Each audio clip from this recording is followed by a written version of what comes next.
Hello વિદ્યાર્થી મિત્રો, welcome to my YouTube channel. હવે આપણે ધોરણ 12 ચેપ્ટર 8 જાવામાં ક્લાસ અને ઓબ્જેક્ટનો બીજો ભાગ જોવા જઈ રહ્યા છે. વિદ્યાર્થી મિત્રો, અગાઉ આપણે ન્યૂ કીવર્ડનો ઉપયોગ કરીને object, instance variable, instance method અને હીપનો ઉપયોગ જોયો હતો કે આપણે એટ્રીબ્યુટની કિંમતનો સંગ્રહ કરવા માટે હીપ વિસ્તારમાંથી મેમરીની ફાળવણી કરવામાં આવે છે. તો દરેક ઓબ્જેક્ટને શું હોય છે? Instance variable. અને એ ઇન્સ્ટન્સ વેરિયેબલને આપણે ઇન્વોક કરાવવા માટે ઇન્સ્ટન્સ મેથડની પણ જરૂર પડે છે. આ બધી વસ્તુઓ આપણે જોઈ. આપણે અત્યારે રૂમ ઓબ્જેક્ટની વિન્ડોની કુલ સંખ્યાનો કિંમતનો સંગ્રહ કરવા માટે દરેક ક્લાસ દીઠ એક ચલની જરૂર પડે છે. ચલને દરેક ઓબ્જેક્ટના એટ્રીબ્યુટ તરીકે રાખવો એ અર્થહીન છે, કારણ કે તે ઓબ્જેક્ટનો એટ્રીબ્યુટ નથી, પણ શું છે? ક્લાસનો એટ્રીબ્યુટ છે. એટલે જ્યારે ચલની જરૂર હોય ત્યારે એક જ ક્લાસના બધા ઓબ્જેક્ટ ઇન્સ્ટન્સ વચ્ચે વાપરવાના હોય છે. તો દરેક ક્લાસથી ચલની મેમરી ફક્ત એક જ વાર ફાળવણી થાય છે. એટલે કે ચલ ક્લાસનો ભાગ છે અને ઓબ્જેક્ટ એ નહીં. તો ચલ ડેટા પ્રકાર પહેલાં આવા જે ચલ હોય તો તેના ડેટા પ્રકાર પહેલાં આપણે શું કરવું પડે? સ્ટેટિક કીવર્ડ વાપરીને એને સ્ટેટિક બનાવવાનો હોય, જેથી તે ક્લાસમાં ડિક્લેર કરવામાં આવે. અને સ્ટેટિક વેરિયેબલ અને ક્લાસ વેરિયેબલ કહેવાય છે. આને શું કહીશું? સ્ટેટિક વેરિયેબલ અથવા તો ક્લાસ વેરિયેબલ. ઇન્સ્ટન્સ વેરિયેબલની કિંમત ઇન્સ્ટન્સમાં સંગ્રહ કરવામાં આવે છે, જ્યારે ક્લાસ વેરિયેબલ ફક્ત ક્લાસના પોતાનામાં જ સંગ્રહ કરે છે. એટલે ઇન્સ્ટન્સ વેરિયેબલ તો ક્લાસમાં નીચેનું વિધાન ઉમેરી શકીએ. n વિન્ડોઝ માટે સ્ટેટિક int ટોટલ વિન્ડોઝ. તો સ્ટેટિક વેરિયેબલને ક્લાસ ઇન્સ્ટન્સ બનાવ્યા વિના મેળવી શકાય. જેમ કે રૂમ નામના ક્લાસમાં કોઈ પણ ઓબ્જેક્ટ બનાવ્યા વિના નંબર ઓફ ટોટલ વિન્ડોઝની કિંમત પ્રદર્શિત કરવા માટે પ્રયત્ન કરીએ તો શું પ્રદર્શિત કરશે? 0. એટલે કે ક્લાસ વેરિયેબલની ક્લાસ મેથડ ડેફિનેશન પહેલાં સ્ટેટિક ચાવીનો શબ્દનો ઉપયોગ કરે છે અને કુલ બારીની સંખ્યા પ્રદર્શિત કરવા રૂમ ક્લાસની મેથડ પ્રયત્ન કરશે. આ રીતના static void display total Windows. આમ ક્લાસની બહાર ક્લાસ નેમ ડોટ પ્રક્રિયક, ક્લાસ વેરિયેબલ કે ક્લાસ નેમનો ઉપયોગ કરીને ક્લાસ વેરિયેબલ અને ક્લાસ મેથડ આપણે વાપરી શકીએ છીએ. Room dot total Windows, room dot display total Windows. આમ આપણે ક્લાસના નામ વિના એક જ ક્લાસની મેથડનો ઉપયોગ કરી ક્લાસના સભ્યોનો ઉલ્લેખ કરી શકીએ છીએ, એટલે કે વેરિયેબલ અને મેથડનો ઉલ્લેખ કરી શકીએ છીએ. અહીંયા એવો જ એક ક્લાસ તમને બતાવવામાં આવેલો છે, જેમાં ટોટલ વિન્ડોઝનો ઉપયોગ કરીને અહીંયા તમને સ્ટેટિક જે વેરિયેબલનો ઉપયોગ અહીંયા તમને દેખાશે. અહીંયા તમે જોઈ શકો છો સ્ટેટિક.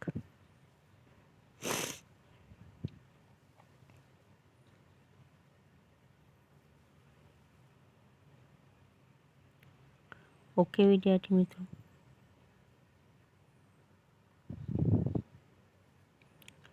આ તેનું તમે આઉટપુટ જોઈ શકો છો કે બધામાં હવે નંબર ઓફ વિન્ડોઝ નામની એક ઉમેરાઈ ગયું છે. અહીંયા એક વધારાની સેટ વિન્ડોઝ નામની ઇન્સ્ટન્સ મેથડ લખી છે, જે બારીની કુલ સંખ્યામાં જૂની બારીની સંખ્યા બાદ કરીને નવી બારીની સંખ્યામાં ઉમેરીને સુધારો કરી આપશે. સેટ વિન્ડોઝ મેથડ એ ક્લાસમાં વ્યાખ્યાયિત કરેલી છે, એટલે ક્લાસના નામ વિના તે ક્લાસ વેરિયેબલ વાપરી શકશે છે. મેઇન મેથડ જે રૂમ ડેમોમાં સ્ટેટિક ક્લાસ વ્યાખ્યાયિત કરેલો છે, તો રૂમ ક્લાસની બહાર વ્યાખ્યાયિત કરેલી આથી ક્લાસ વેરિયેબલ ટોટલ વિન્ડોઝનું ક્લાસનું નામ વાપરીને room dot total Windows access કરવું પડે છે. એટલે કે ક્લાસ મેથડ એ જાતે ક્લાસથી વૈશ્વિક છે. બીજો ક્લાસ કે ઓબ્જેક્ટ ત્યાં ઉપલબ્ધ નથી, પણ ક્લાસ મેથડ ક્લાસના ઇન્સ્ટન્સ અસ્તિત્વમાં છે કે નહીં તે ધ્યાનમાં લીધા વિના ગમે ત્યાં તેને વાપરી શકે છે. હવે અહીંયા એક ક્વેશ્ચન છે કે ક્લાસ મેથડ ક્યારે વાપરવી જોઈએ? તો કોઈ ચોક્કસ ઓબ્જેક્ટ ઉપર કાર્ય કરે અથવા ઓબ્જેક્ટને અસર કરે તો ઇન્સ્ટન્સ મેથડ તરીકે વ્યાખ્યાયિત કરવી જોઈએ. એ મેથડ કે જે કેટલીક સામાન્ય યુટિલિટી પૂરી પાડે પણ ક્લાસના ઇન્સ્ટન્સ પર સીધી અસર ન કરે તેને ક્લાસ મેથડ તરીકે ઘોષિત કરવી વધુ સારું છે. એટલે આપણે ક્લાસ મેથડ ક્યારે વાપરવી તો એનો એક્ઝામ તમને એનો અહીંયા મળી જાય છે કે જ્યારે કોઈ ચોક્કસ ઓબ્જેક્ટ ઉપર કાર્ય કરે અથવા તો ઓબ્જેક્ટને અસર કરે તો ઇન્સ્ટન્સ મેથડ તરીકે આપણે એને વ્યાખ્યાયિત કરીએ છીએ. તો જે કેટલીક સામાન્ય યુટિલિટી પૂરી પાડે અને ક્લાસના ઇન્સ્ટન્સ પર સીધી અસર ન કરે તો તેને આપણે ક્લાસ મેથડ તરીકે ડિક્લેર કરવી જોઈએ. અહીંયા આપણને અવિભાજ્ય સંખ્યા 3 થી 100ની વચ્ચે આવતી અવિભાજ્ય સંખ્યા નક્કી કરવા માટેનો એક પ્રેક્ટિકલ દર્શાવેલો છે.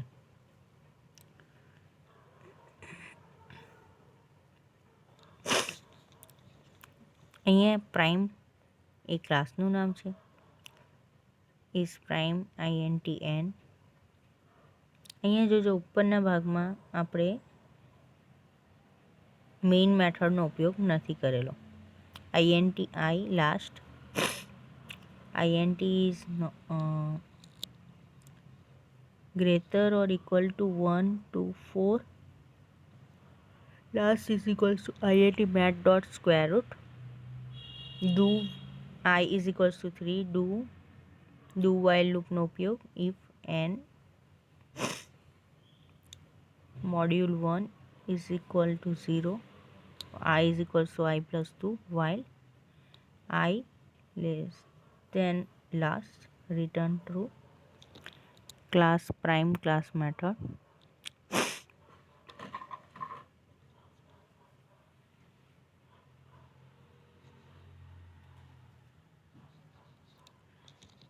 અહીંયા જે ક્લાસ છે તેની અંદર મેઇન મેથડનો ઉપયોગ થયેલો છે અને 3 થી 100ની વચ્ચે આવતી પ્રાઇમ નંબર્સ અને ફોર લૂપનો ઉપયોગ કરીને કરવામાં આવેલું છે. અહીં આપણે મેથડ, ક્લાસ મેથડ અથવા પુષ્કળ પ્રમાણમાં સમાવિષ્ટ ક્લાસ પહેલેથી પૂરા પાડેલા છે. આપણે આગળ પણ મેથ ક્લાસનો ઓબ્જેક્ટ બનાવ્યા વિના સ્ક્વેર રૂટ નામની સ્ટેટિક મેથડ સાથે વાપરેલી છે. એટલે મેઇન મેથડ વ્યાખ્યાયિત કરેલી છે તે એક ક્લાસ મેથડ પણ છે. એટલે મેઇન મેથડ વ્યાખ્યાયિત કરતા સમયે સ્ટેટિક ચાવીરૂપ શબ્દનો ઉપયોગ કરીએ છીએ. જો અહીંયા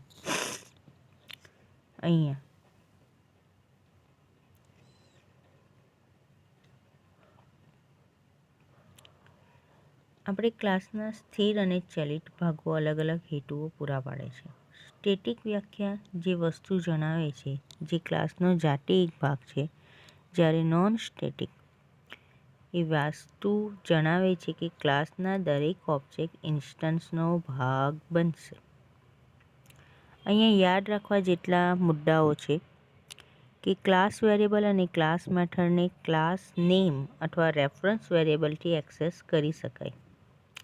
તેની સુવાચ્યતા વધારવા માટે ક્લાસ નેમ એક્સેસ કરવું વધારે સલાહભર્યું છે. ક્લાસ વેરિયેબલ અને ક્લાસ મેથડને ઇન્સ્ટન્સ મેથડમાંથી પણ એક્સેસ કરી શકાય. ઇન્સ્ટન્સ વેરિયેબલ ઇન્સ્ટન્સ મેથડને ક્લાસ મેથડમાંથી એક્સેસ કરી ન શકાય કારણ કે ક્લાસ મેથડ એ કોઈ ઓબ્જેક્ટની હોતી નથી. ક્લાસમાં ઘોષિત કરેલા ચલ. અહીંયા કેટલાક ચલોનું વર્ગીકરણ છે. પહેલું છે લોકલ વેરિયેબલ. જે વેરિયેબલ મેથડ કે બ્લોકની અંદર વ્યાખ્યાયિત કરેલા હોય તેને આપણે શું કહીશું? Local variable. જ્યારે બ્લોકની શરૂઆત થાય ત્યારે તેનું નિર્માણ થાય અને બ્લોકનો અંત આવે ત્યારે તે નાશ પામે. અને લોકલ વેરિયેબલની પૂર્વનિર્ધારિત કિંમતો શરૂઆતથી થતી નથી, એટલે એને ઇનિશિયલાઇઝ થઈ શકે નહીં. Instance variable. તો ઇન્સ્ટન્સ વેરિયેબલ એ કોઈ ક્લાસમાં પણ મેથડની બહાર વ્યાખ્યાયિત કરેલા ચલ છે. ચલ જ્યારે ઓબ્જેક્ટ નિર્મિત થાય છે ત્યારે હીપ વિસ્તારમાંથી મેમરીની ફાળવણી થાય અને ઇન્સ્ટન્સ વેરિયેબલને પૂર્વનિર્ધારિત કિંમતો આરંભમાં આપવામાં આવે છે. ત્રીજું છે ક્લાસ વેરિયેબલ. તો ક્લાસ વેરિયેબલ કોઈ ક્લાસની અંદર મેથડની બહાર સ્ટેટિક ચાવીરૂપ શબ્દ સાથે વ્યાખ્યાયિત કરવામાં આવે છે. આ ચલને ક્લાસ દીઠ ફક્ત એક વાર મેમરીની ફાળવણી થાય અને તેના બધા ઓબ્જેક્ટ વડે તે વાપરી શકાય. ક્લાસ વેરિયેબલને પૂર્વનિર્ધારિત કિંમતો આરંભમાં જ આપવામાં આવે છે. પોલીમોર્ફિઝમ. વિદ્યાર્થી મિત્રો, આપણે પોલીમોર્ફિઝમ મેથડ ઓવરલોડિંગ શીખીને આવેલા છીએ. અહીંયા થોડો ઘણો એનો ભાગ છે. પોલીમોર્ફિઝમ એટલે તમને ખબર છે એક સ્વરૂપ અથવા બહુરૂપતા. એક જ નામ સાથે જુદી જુદી મેથડ જાવામાં એક જ નામ ધરાવતી પણ અલગ અલગ એની સિગ્નેચર એટલે અલગ અલગ એની ડેટા ટાઈપ હોય તો એને આપણે વિવિધ મેથડ હોઈ શકે. તો એને આપણે શું કહીશું? Method overloading. મેથડની સિગ્નેચર એ મેથડનું નામ છે, પરત કિંમતનો પ્રકાર અને પ્રાચલોની યાદીનો સમૂહ છે. હવે અહીંયા આપણને બે પૂર્ણાંક સંખ્યામાંથી મહત્તમ, ત્રણ પૂર્ણાંક સંખ્યામાંથી મહત્તમ, ત્રણ ડબલ પ્રિસિઝન ધરાવતી અપૂર્ણાંક સંખ્યામાંથી મહત્તમ કિંમત શોધવા એટલે કે વ્યક્તિને એક સરખા પ્રકારની જુદી જુદી સંખ્યાઓ પર કાર્ય કરવું પડશે. જાવા એ એક સમાન નામ પણ અલગ અલગ પ્રાચલ સાથે મેથડ બનાવવાની સગવડ આપે છે. એટલે મહત્તમ સંખ્યા શોધવા માટે કોઈ ઓબ્જેક્ટ બનાવવાની જરૂર રહેતી નથી. તેને ફક્ત સ્ટેટિક મેથડ વડે વ્યાખ્યાયિત કરી શકીએ. પહેલું જુઓ, બે પૂર્ણાંક સંખ્યા છે તો static INT max, INT X, INT Y. ત્રણ પૂર્ણાંક સંખ્યામાંથી મહત્તમ તો static INT max, INT X, Y ને ઝેડ. ત્રણ ડબલ પ્રિસિઝન ધરાવતી અપૂર્ણાંક સંખ્યામાંથી મહત્તમ તો સ્ટેટિક, અહીંયા શું આવશે? આઈએનટીની જગ્યાએ ડબલ મેક્સ, કારણ કે ફ્લોટ છે એટલે ડબલ લઈશું. ત્રણ અપૂર્ણાંક સંખ્યા છે એટલે ડબલ એક્સ, ડબલ વાય ને ડબલ ઝેડ. તો આમ તમે મેક્સ મેથડ વ્યાખ્યાયિત કરવા તો તેના વિનિયોગનો ઉપયોગ કરવાનો પ્રયત્ન કરીએ તો આપણી પ્રાચલ પ્રમાણે લીટી છાપવા માટે પોલીમોર્ફિઝમનો ઉપયોગ કરે છે. એટલે કોઈ પણ પ્રાચલ વિના પ્રિન્ટ લાઇન 40 વાર બરાબર, પ્રિન્ટ લાઇન આઈએનટી એન વાર હેશ અને print line INT N character CH એટલે કે એન વાર કોઈ પણ અક્ષર તમે છાપી શકો છો. અહીંયા એને માટેનો એક પ્રેક્ટિકલ મેથડ ઓવરલોડિંગનો તમને બતાવેલો છે. જેમાં તમે જોશો તો પહેલું એક વેરિયેબલ બનાવ્યું સ્ટેટિક વોઇડ પ્રિન્ટ લાઇન, જેમાં આપણે ફોર લૂપનો ઉપયોગ 0 થી 40 વાર બરાબરની નિશાની છાપવાની છે. બીજું એક બનાવ્યું પ્રિન્ટ લાઇન INT n, જેમાં પણ ફોર લૂપનો ઉપયોગ પણ n ટાઈમ અને ચિહ્ન આપેલું છે હેશ. ત્રીજું જે આપણે વેરિયેબલ બનાવ્યું જેમાં વિધેય બનાવ્યું static void print line character ch અને INT n, એટલે કેરેક્ટર કોઈ પણ આપી શકીએ. અહીંયા પબ્લિક ક્લાસ બનાવી દીધો. આ બધાને હવે આપણે પ્રિન્ટ કરાવવાનું છે, તો આ પ્રિન્ટ લાઇન ડોટ પ્રિન્ટ લાઇનમાં 30 ટાઈમ્સ હેઝની sign, print line dot print લાઇનમાં વત્તાનું ચિહ્ન 20 વાર. આ પ્રિન્ટ કરાવવા માટેનો મેથડનો ઉપયોગ કર્યો છે. આમ આપણે સ્ટેટિક મેથડનો ઉપયોગ કરીને મેથડ ઓવરલોડિંગ કરી શકીએ, કેમ કે અહીંયા એક જ મેથડ છે પ્રિન્ટ લાઇન. તો આ તમે જોઈ શકો છો 3 મેથડના નામ સેમ છે પ્રિન્ટ લાઇન, છતાં પણ એને પોતપોતાના હિસાબે મેથડ ઓવરલોડિંગ કરીને કર્યું છે. કન્સ્ટ્રક્ટર, મેં આગળના ભાગમાં તમને કન્સ્ટ્રક્ટર વિશે થોડી ઘણી માહિતી કરી હતી. ત્યાં એક શબ્દ વપરાયેલો કન્સ્ટ્રક્ટર. તો કન્સ્ટ્રક્ટર એ શું છે? તો એ એક વિશિષ્ટ પ્રકારની મેથડ છે જે નવા ઓબ્જેક્ટ્સ નિર્મિત કરતા સમયે ઇન્વોક કરવામાં આવે. એટલે કન્સ્ટ્રક્ટર જ્યારે આપણે કોઈ પણ કાર્ય કરીએ તો મુખ્યત્વે પ્રારંભિક કિંમત આપવા માટે રચવામાં આવે છે. અત્યાર સુધી આપણે વપરાશકર્તા વ્યાખ્યાયિત કન્સ્ટ્રક્ટર વિના ક્લાસનો ઉપયોગ કર્યો છે. દરેક ક્લાસના ડિફોલ્ટ કન્સ્ટ્રક્ટર હોય છે. કોઈવાર તેને ચલ વગરના કન્સ્ટ્રક્ટર તરીકે પણ ઓળખવામાં આવે છે. તો ડિફોલ્ટ કન્સ્ટ્રક્ટર કોઈ પણ ચલ લેતા નથી, એટલે કે નવા બનાવેલા ઓબ્જેક્ટના એટ્રીબ્યુટને તેના ડેટા પ્રકાર પ્રમાણે પૂર્વ નિર્ધારિત કિંમતો આપે છે.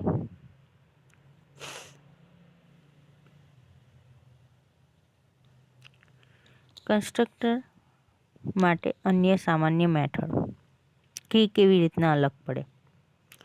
તો પહેલાં તો કન્સ્ટ્રક્ટરનું નામ ક્લાસના નામ સમાન હોવું જોઈએ. કન્સ્ટ્રક્ટરનો પરત પ્રકાર હોતો નથી.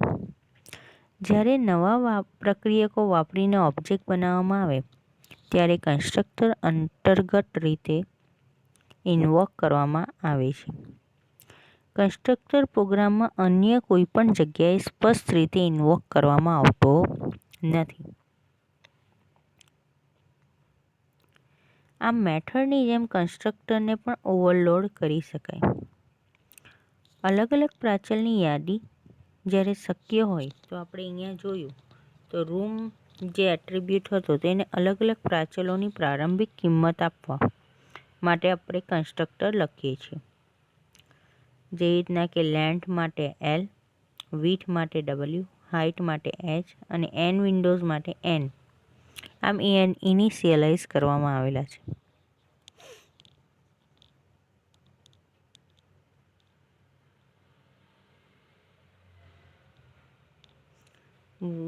લેન્થ ને 1, વિડ્થ L, વિડ્થ ને W, હાઇટ ને 10 અને n વિન્ડોઝને 1 કિંમત આપવા માટે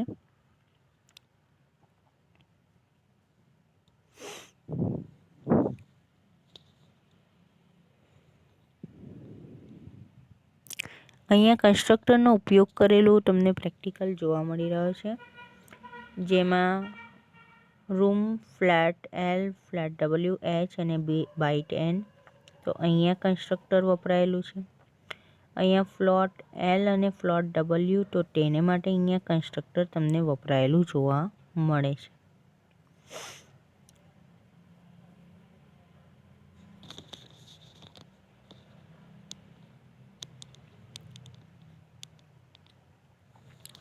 ક્લાસમાં વપરાશકર્તા વ્યાખ્યાયિત કન્સ્ટ્રક્ટરની ગેરહાજરીમાં ઓબ્જેક્ટ ચલ વગરના ડિફોલ્ટ કન્સ્ટ્રક્ટરનો ઉપયોગ કરીને બનાવવામાં આવે છે. પૂર્વનિર્ધારિત રીતે કિંમત એટ્રીબ્યુટને આપવામાં આવે છે.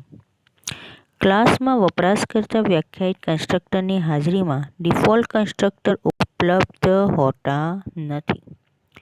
એટલે ચલ વગરના કન્સ્ટ્રક્ટર સાથેના ઓબ્જેક્ટ બનાવવાનો પ્રયત્ન કરવામાં આવે તો શું થશે? કમ્પાઇલર એરર આવશે. એટલે કે આ સમસ્યાના નિરાકરણ માટે આપણે શું કરવું પડે? ચલ વગરનો કન્સ્ટ્રક્ટર પૂરો પાડવો પડે.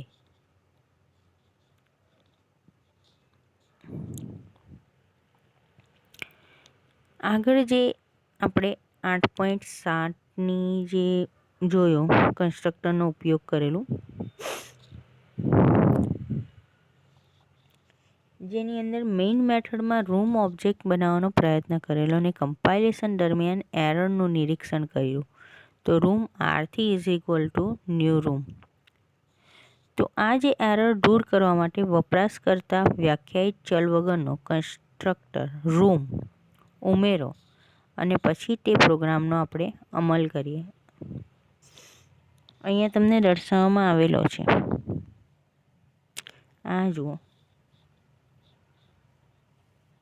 આ જે છે તે કન્સ્ટ્રક્ટર એટલે વ્યાખ્યાયિત ચલ વગરના કન્સ્ટ્રક્ટરનો ઉપયોગ કર્યો છે, જેને કારણે તમને એરર આવશે નહીં.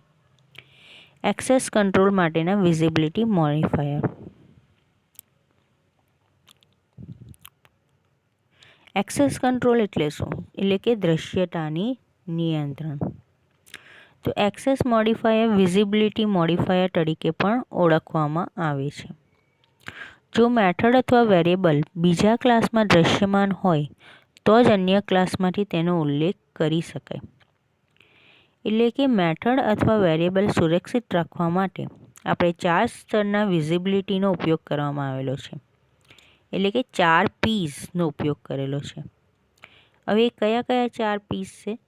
તો પબ્લિક, પેકેજ, પ્રોટેક્ટેડ અને પ્રાઇવેટ. પબ્લિક એટલે આપણે અત્યાર સુધી પબ્લિક ક્લાસનો જ ઉપયોગ કર્યો.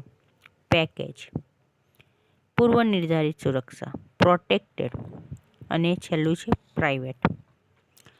પબ્લિક, પ્રોટેક્ટેડ અને પ્રાઇવેટ એક્સેસ મોડિફાયર ચલ કે મેથડના પ્રકાર પહેલાં વપરાય છે. જ્યારે કોઈ પણ મોડિફાયર વાપરેલો ન હોય ત્યારે તે પૂર્વનિર્ધારિત પ્રકારની વિઝિબિલિટી પેકેજ છે જેનો ક્લાસમાં સમાવેશ થાય છે. પેકેજ વિવિધ ક્લાસને વ્યવસ્થિત રૂપ આપવા માટે વપરાય છે. એટલે આપણે સોર્સ ફાઇલમાં પેકેજ વિધાન સૌથી પ્રથમ કોમેન્ટ ન હોય અને બ્લેન્ક લીટી ન હોય તે રીતે ઉમેરવામાં આવે. જ્યારે ફાઇલમાં પેકેજ વિધાન ન હોય ત્યારે ફાઇલમાં વ્યાખ્યાયિત ક્લાસને શું ગણવામાં આવે? ડિફોલ્ટ પેકેજમાં રાખવામાં આવે છે. અહીંયા તમને પેકેજ નેમની વ્યાખ્યા રચના આપેલી છે. હવે આપણે બધા એક્સેસ મોડિફાયર અને તેની વિઝિબિલિટી અહીંયા દર્શાવેલી છે. તમે અહીંયા જોઈ શકો છો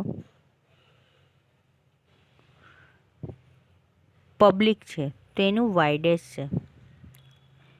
બીજું છે પેકેજ.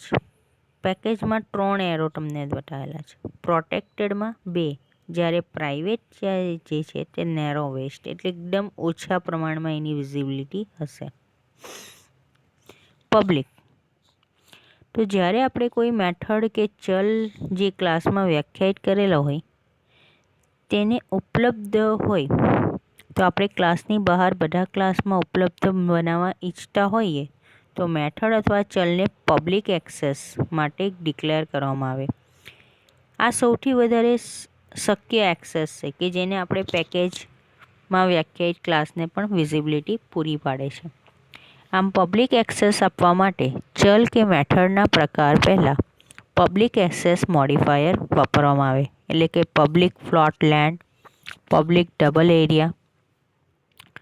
પબ્લિક ચલ અને મેથડ બધી જગ્યાએ વિઝિબલ હોય છે. એટલે આપણે સોર્સ ફાઇલમાંથી પેકેજમાંથી પણ એક્સેસ કરી શકીએ છીએ. આમ દરેક વ્યક્તિ ઉપલબ્ધ બનાવવા માટે મેઇન મેથડ સાથે પબ્લિક ચાવીરૂપ શબ્દનો ઉપયોગ કર્યો છે. એટલે હવે તમને ખ્યાલ આવ્યો કે આપણે પબ્લિકનો ઉપયોગ કેમ કરીએ છીએ, જેથી એ મેથડ પબ્લિક થઈ જાય, એટલે કે એની વિઝિબિલિટી વધી જશે, બધી જગ્યાએ એને પૂરી પાડી શકીએ. પેકેજ જે છે એ બીજા સ્તરનો એક્સેસ છે, જેને કોઈ નિશ્ચિત નામ નથી. તે ઘોષિત કરવાના વિધાનમાં કોઈપણ પ્રકારના એક્સેસ મોડિફાયરની ગેરહાજરી વડે જણાવવામાં આવે છે. આ ડિફોલ્ટ સ્તરનું પ્રોટેક્શન છે. તેનો વિસ્તાર પબ્લિક ચલ કરતાં ઓછો છે. પેકેજમાં ઘણી જગ્યાએ ચલ કે મેથડને એક્સેસ કરી શકાય. જ્યાં ક્લાસનો સમાવેશ થાય તે પેકેજની બહાર નહીં. જ્યાં સુધી ક્લાસનું પૂરું હોય ત્યાં સુધી તેની બહાર નહીં.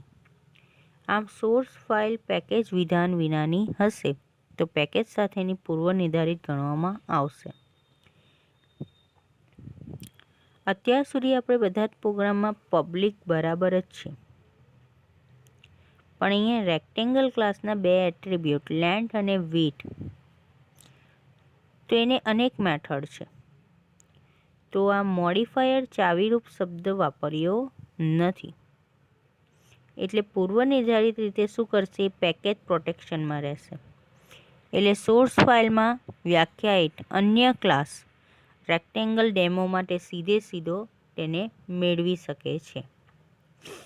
અહીંયા તમે જોઈ શકો છો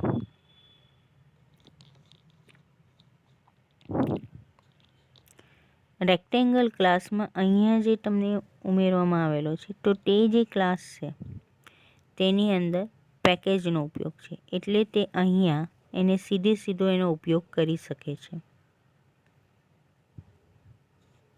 પ્રોટેક્ટેડ, આ સ્તરનું પ્રોટેક્શનનો ઉપયોગ ફક્ત સબ ક્લાસને એક્સેસ કરવા માટે, એટલે કે ફ્રેન્ડ તરીકે ઘોષિત કરેલી મેથડ સાથે સહિયારા ઉપયોગ માટે કરવામાં આવે છે.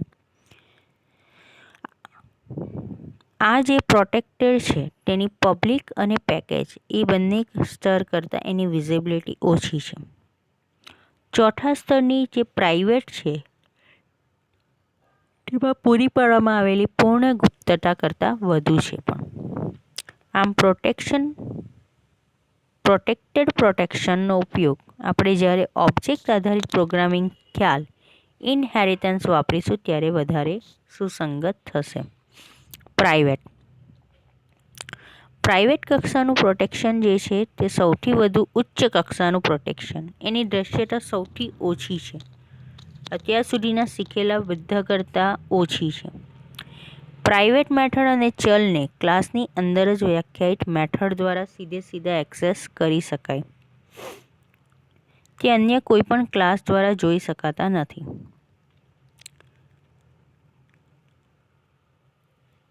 બહુ જ પ્રતિબંધક જણાય છે. એટલે સામાન્ય રીતે વપરાતા પ્રોટેક્શનનું સ્તર એ ડેટા એન્કેપ્સ્યુલેશન પૂરું પાડે છે, દુનિયાની નજરમાંથી ડેટાને છુપાવે છે, એટલે કે ખોટી રીતની ગણતરીની મર્યાદામાં આવી શકતું નથી.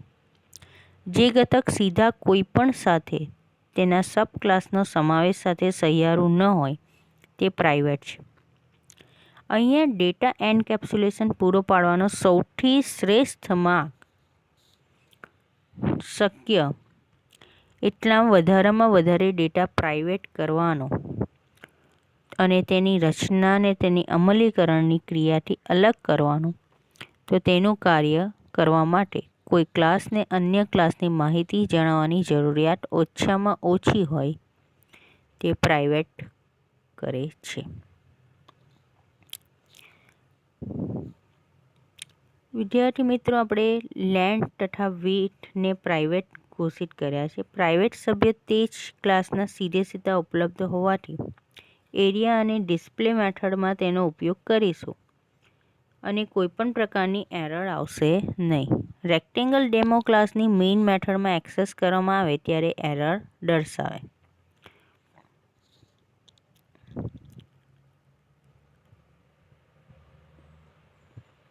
જ્યારે આપણને સુધારેલો કોડ 8.10 જેમાં પ્રાઇવેટ ઇન્સ્ટન્સ વેરિયેબલ ઉપરાંત કન્સ્ટ્રક્ટર વાપરેલા છે તો તેના નિર્ગમમાં એરર દર્શાવે છે. તો land has private access two rectangle એટલે કે રેક્ટેંગલ વિઝિબિલિટી એક ક્લાસમાં એક્સેસ કરી ન શકાય. અહીંયા તમે જોઈ શકો છો વિદ્યાર્થી મિત્રો, અહીંયા આપણે એક રેક્ટેંગલનો કન્સ્ટ્રક્ટર પણ વાપર્યો છે અને આ જે છે તેને પ્રાઇવેટ કરી દીધું છે, પ્રાઇવેટ ડબલ લેન્થ અને વિડ્થને. તો તમે રેક્ટેંગલ વિઝિબિલિટીમાં એનો ઉપયોગ કરી શકો છો.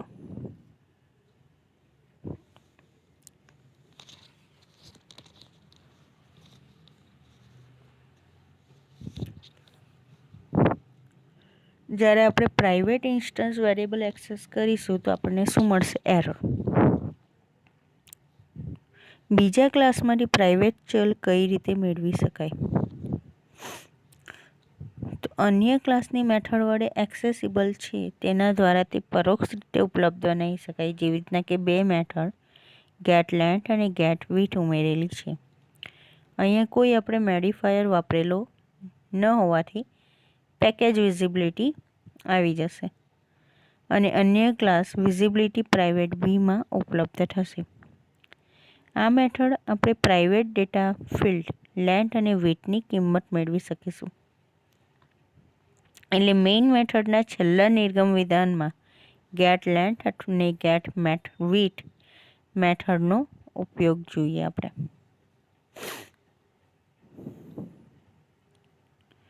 અહીંયા તમે જોઈ શકો છો ગેટ લેન્થ અને ગેટ વિડ્થ.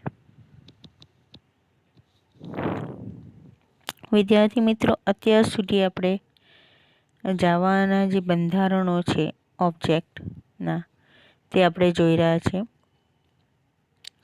ઓબ્જેક્ટ અને ક્લાસની અંદર કેવી રીતના ઇન્સ્ટન્સ વેરિયેબલ, એના પ્રોટેક્શન. તે બદલ થેન્ક યુ, તમે મને સાંભળ્યું.